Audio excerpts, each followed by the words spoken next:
मत्ती का परिचय। आप सभी को जय मसीह की। दोस्तों, आज के इस वीडियो में मत्ती के परिचय को जानेंगे। यदि आपको यह वीडियो पसंद आती है तो इसे लाइक, सब्सक्राइब और शेयर करें। मत्ती 1:17 वचन। चेले जो यीशु के पीछे चलते थे समझ गए थे कि यह उल्लेखनीय आदमी जो उनके बीच चलता था वो मसीह था। वे उन सब अद्भुत चीजों का रिकॉर्ड रखना चाहते थे जो यीशु ने की। वह उनका प्यारा दोस्त था, पर वह दुनिया का उद्धारकर्ता भी था। उनको यह शुभ समाचार जितने लोगों को वो दे सकते थे देना था। उसके मरने और फिर जी उठने के बाद कई दूसरों ने मसीह में अपना विश्वास डाला। वे यह देखने लगे कि कैसे वह पुराने नियम में परमेश्वर द्वारा दी गई भविष्यवाणियों को पूरा कर रहा था। यीशु के नए चेले इस दुनिया में परमेश्वर के नए काम का एक हिस्सा थे। वे खुद कलीसिया थे। उसके चेले बढ़ती हुई कलीसिया को यीशु के जीवन की सुंदर कहानियों सिखाना चाहते थे, तो उन्होंने उसे लिखना शुरू कर दिया। मसीह के जीवन की कहानी का उल्लेख नए नियम के पहली 4 पुस्तकों में है। वे मत्ती, मरकुस, लूका और यूहन्ना हैं और इनको सुसमाचार कहा जाता है। इन पुस्तकों में से प्रत्येक को प्रभु के जीवन के बारे में बहुत महत्वपूर्ण बातें समझाने के लिए लिखी गई थी। यीशु के जीवन की कहानी का विस्तार दुर्घटना द्वारा नहीं लिखी गई थी। कुछ कहानियां यह दिखाने के लिए सुनाई थी कि कैसे यीशु भविष्यवाणी की पूर्ति थी। यह साबित करना बहुत महत्वपूर्ण था कि यीशु सचमुच में मसीहा था। अन्य कहानियां उन पाठों को बताती है जो यीशु ने परमेश्वर को प्यार करने पर और पवित्रता में जीवन जीने के बारे में सुनाई। कुछ कहानियां यह सिखाती है कि कैसे यीशु के आने से परमेश्वर और उसके विश्वासियों के बीच में एक नई वाचा आती है। और कुछ कहानियां अंत समय की घटनाएं बताती है। प्रत्येक कहानी का एक महत्वपूर्ण उद्देश्य है, लेकिन हर कहानी में यीशु केंद्र है। वह एक बड़ा खजाना है। सुसमाचार का प्रत्येक वाक्य हमें उसके बारे में कीमती बातें सिखाती है, उसने जिसने हमारे लिए अपनी जान दे दी ताकि हम जीवन पा सके।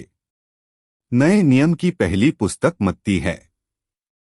यह एक यीशु के चेले द्वारा लिखी गई है।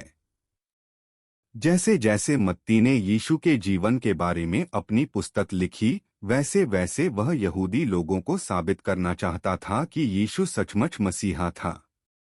मत्ती बार बार अपनी कहानियों में पुराने नियम का हवाला देता है, यह दिखाने के लिए कि कैसे यीशु का जीवन, मृत्यु और जी उठना यह साबित करता है कि वह वही है जिसका वे इंतजार कर रहे थे। मत्ती यह भी समझाना चाहता था कि यीशु ने क्यों हर भविष्यवाणी को पूरा नहीं किया। उनमें से कुछ तब पूरी होंगी जब मसीह का दूसरा आगमन होगा, और मत्ती स्पष्ट रूप से अपने पाठकों को बताता है कि वे कैसे परमेश्वर की योजना के बड़ी तस्वीर का एक हिस्सा है। सबसे पहले मत्ती अपने पाठकों को प्रभु यीशु की वंशावली दिखाना चाहता था। वंशावली एक रिकॉर्ड है जो समय में वापस जाकर एक व्यक्ति के पूर्वजों का उल्लेख करती है।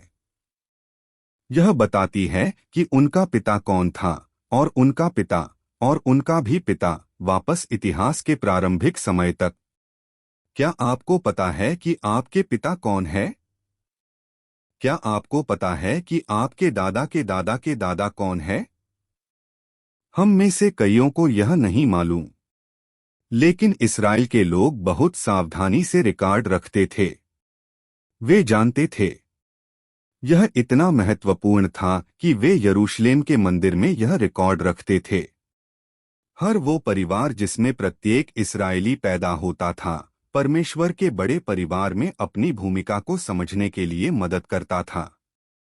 उदाहरण के लिए, लेवी के गोत्र में से परिवारों में पैदा हुए लड़कों को याजक के रूप में सेवा करने के लिए अलग किया जाता था। मूसा के भाई हारून की संतान महायाजक थे। उनके पास राष्ट्र की आध्यात्मिक जीवन के आदेश का उच्च सम्मान था। वे मंदिर में अपनी सबसे पवित्र बलिदान की बलि चढ़ाते थे। यहूदा के गोत्र का बहुत ही खास सम्मान था। राजा दाऊद इस गोत्र के थे और परमेश्वर ने वादा किया था कि मसीहा इसी जाति से आएगा। वह खुद राजा दाऊद का एक सीधा वंशज होगा।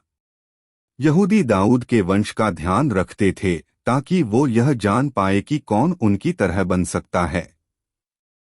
उससे यह भी पता चल सकता था अगर उनमें से कोई मसीहा हो। मत्ती जानता था कि अगर वह साबित करना चाहता था कि यीशु ही मसीह था, उसको पहले यह दिखाना था कि यीशु दाऊद की वंशज से है। अगर एक यहूदी मत्ती की वंशावली पढ़ रहा हो तो वह उसके देश के इतिहास के स्मारकों से भरा हुआ पाएगा। वे पहले से ही सूची में नामों को पहचानता। वे उन लोगों के जीवन के कई कहानियां बता पाता, जैसे वे अपने परिवार का वर्णन कर रहा हो। मसीह की वंशावली में से कुछ नाम, जैसे राजा दाऊद या राजा सुलेमान, यहूदियों को राष्ट्रीय गौरव से भर देते थे। वे इस्राएल के स्वर्ण युग के दौरान में महान शासक थे जब देश प्रशस्त सफलता में थी। सूची में अन्य नाम राष्ट्र की विफलताओं को मामूली करार देते हैं। कई राजाओं ने परमेश्वर के खिलाफ विद्रोह किया। कई बार ऐसा भी हुआ जब इस्राएल के राष्ट्र ने भयानक दुष्टता में पूरी सदियों बिता दी। देश के गंभीर पाप परमेश्वर के सैकड़ों वर्ष की सहनशीलता के उपरांत एक दुखती नब्ज जैसे प्रतीत होती है। जब तक एक यहूदी मसीह की वंशावली को पढ़ना खत्म करता, वे अपने देश के पूरे इतिहास को सारांश में जान सकता था। यह उनको एक उद्धारकर्ता की जरूरत का यकीन दिला देता।